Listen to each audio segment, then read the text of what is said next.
there's two aspects of simplicity. And they serve two different goals. One aspect of simplicity is for our own spiritual awakening, for our own spiritual connection, realization, transformation. And for that, it's not about what we actually have, what we wear, what we own, what we use. Because the things are not actually that which keep us unrealized. The things are not that which keep us not yogic. That which keeps us stuck is the mind. As it said so beautifully, man eva manushyanam karanam bandha mokshayo. It's the mind. It's the games of the mind. It's not ki, oh, I have a jacket like this, or a house like that, or a car like this, or a bracelet like that. Those are not the things that actually keep us stuck. As long as we are not stuck with them. And that's the key, is in our minds. Cheese aate frequently.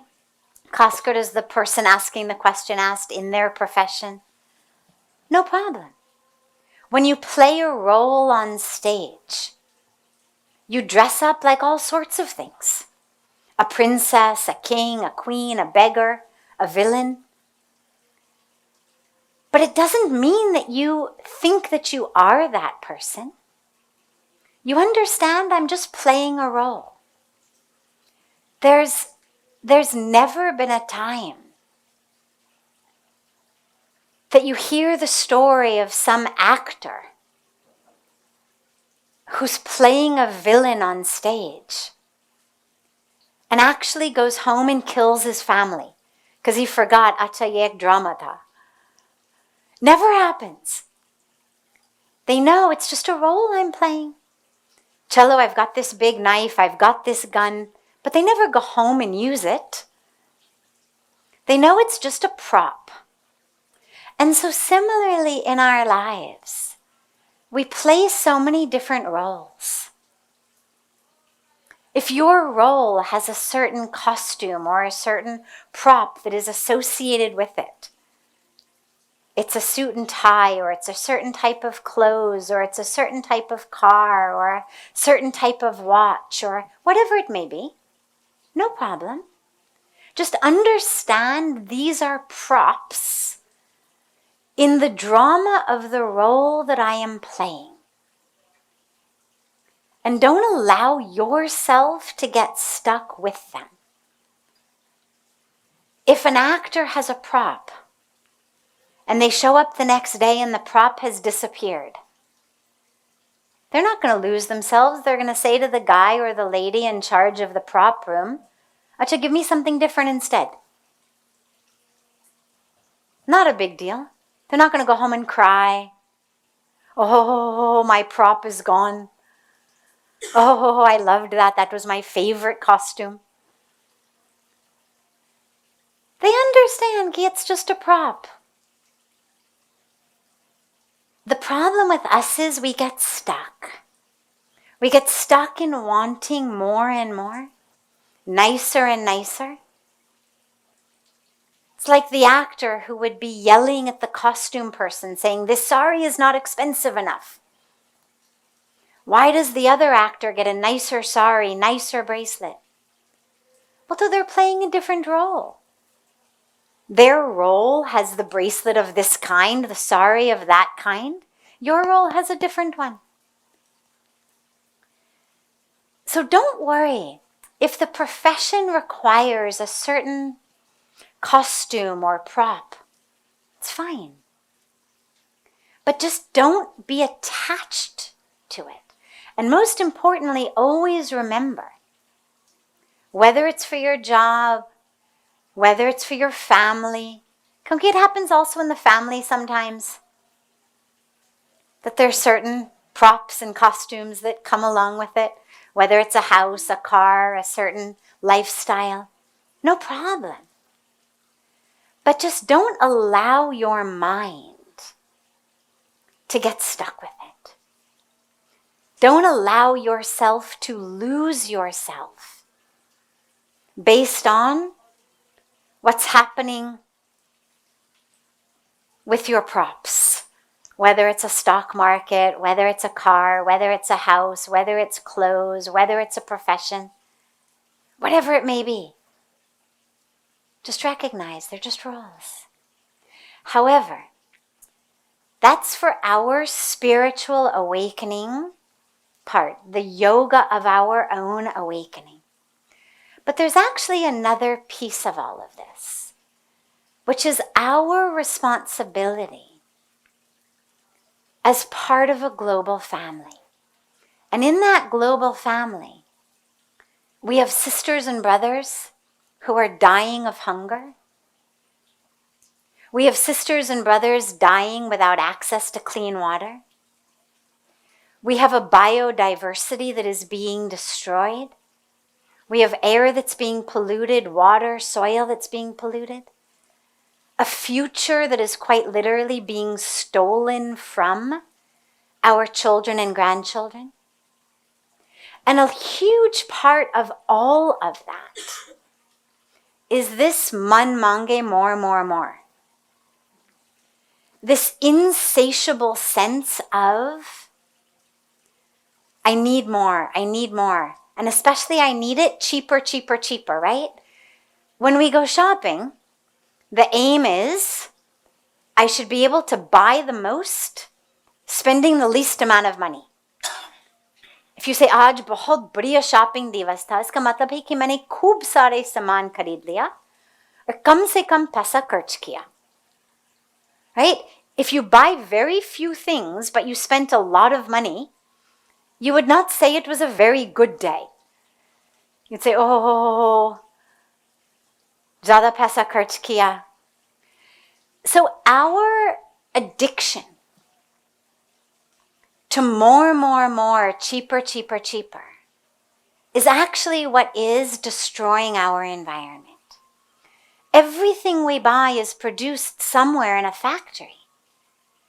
And those factories are spewing their waste into the air, into the soil, into the water. And the ones that are providing us cheaper, will inevitably somewhere, they're not in seva. Clothing companies are not apni seva mein hai ki koi baat nahi, nuksan apni jeb se aayega. Lekin aapko cheaper milega. If they're giving it to us cheaper, they're cutting corners somewhere. They're not treating their waste. They're allowing their pollution to spew into the air. Or they're running sweatshops with women and children. Slave labor. Or they've got unsafe working conditions. Unsafe chemicals. You think about something as simple as cotton. Okay?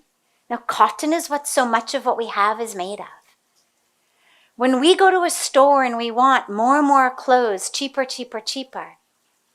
well, the cotton that those are going to be made of, inevitably, is cotton that is grown in fields with all sorts of toxic fertilizers, toxic pesticides, in which the cotton is being picked by people who are being paid next to nothing, who are working ungodly hours in horrible slave type of labor. And because of the chemicals, they end up with cancer. Their children have birth defects. And those are the factories that are giving us things that are cheaper. So when we speak about simplicity from a yogic perspective, it also takes us into the yam and niyam of yoga. The very first one of which is ahimsa. And if through my craving, my insatiable craving. Women and children are working in sweatshops. The chemicals for my shampoo or moisturizer or soap are being smeared into the eyes of bunny rabbits to test them. Well, that's violence. If due to what I am buying and wearing and using, people are going hungry, that's violence. It's not yoga then. Doesn't matter how good your asanas may be or how long you can do pranayam. If you're not living according to yam and niyam, it's not yoga. And so as I was saying on the Ghat, today is World Vegan Day. And it's a beautiful time to really look at the way that our choices impact the world. Fortunately, I assume everyone sitting here is a vegetarian, a pakka vegetarian. But the meat industry is that which is causing climate change. The single greatest cause of climate change is actually the meat industry. Single greatest cause of environmental destruction, meat industry. It's one of the greatest causes of world hunger, of lack of water. The amount of grain, means rice, wheat, soy, corn, that goes into the production of 1 pound of meat is 16 times as much as goes into the production of a pound of vegetarian food. So if I've got 16 pounds of wheat and corn and soy and rice, I've got two choices. Either I can produce 16 1-pound loaves of bread, 16 pounds of pasta, 16 pounds of rice. I can feed 16 people. Or I can produce 1 pound of meat. And so every time we eat meat, it is literally saying, let 15 other people starve. We actually produce enough grain to feed more than 10 billion people a day. But almost 1 billion people sleep hungry every night. And tens of thousands of people are dying of starvation every single day. And so when we talk about veganism, and we talk about simplicity, and we talk about yoga, and we talk about dharma, they're actually all one. Many people think, well, what I eat is just my personal choice. It's your personal choice if the meat you're eating is your own arm. You want to eat meat? Fine. Cut it off your own limbs. But if what you're eating is coming from animal agriculture, from an industry rooted in violence, then it's not a personal choice. It's a global choice. And so the other side of this yogic simplicity is, as Pujya Swamiji always says, live simply so that others may simply live. And that's our duty. And so we go vegetarian.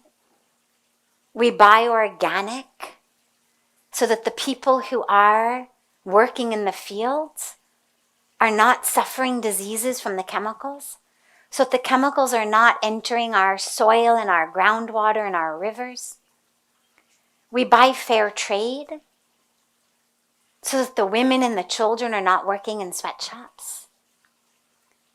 And so that's the other aspect of this, is be aware that whatever props you may be accumulating, ask yourself, is it really necessary? Even if you're not attached to it, ask yourself, is it really necessary? Kya main iske bina ji sakti hun? Because you can be pretty sure that from that someone else is dying in some way or being harmed in some way. Whether it's a child dying of asthma in Delhi, because of the pollution caused by the factories that are producing your items. Whether it's animals, whether it's children, whatever it may be, our rivers, our trees, our future. We live simply so that they, today and tomorrow, may simply live.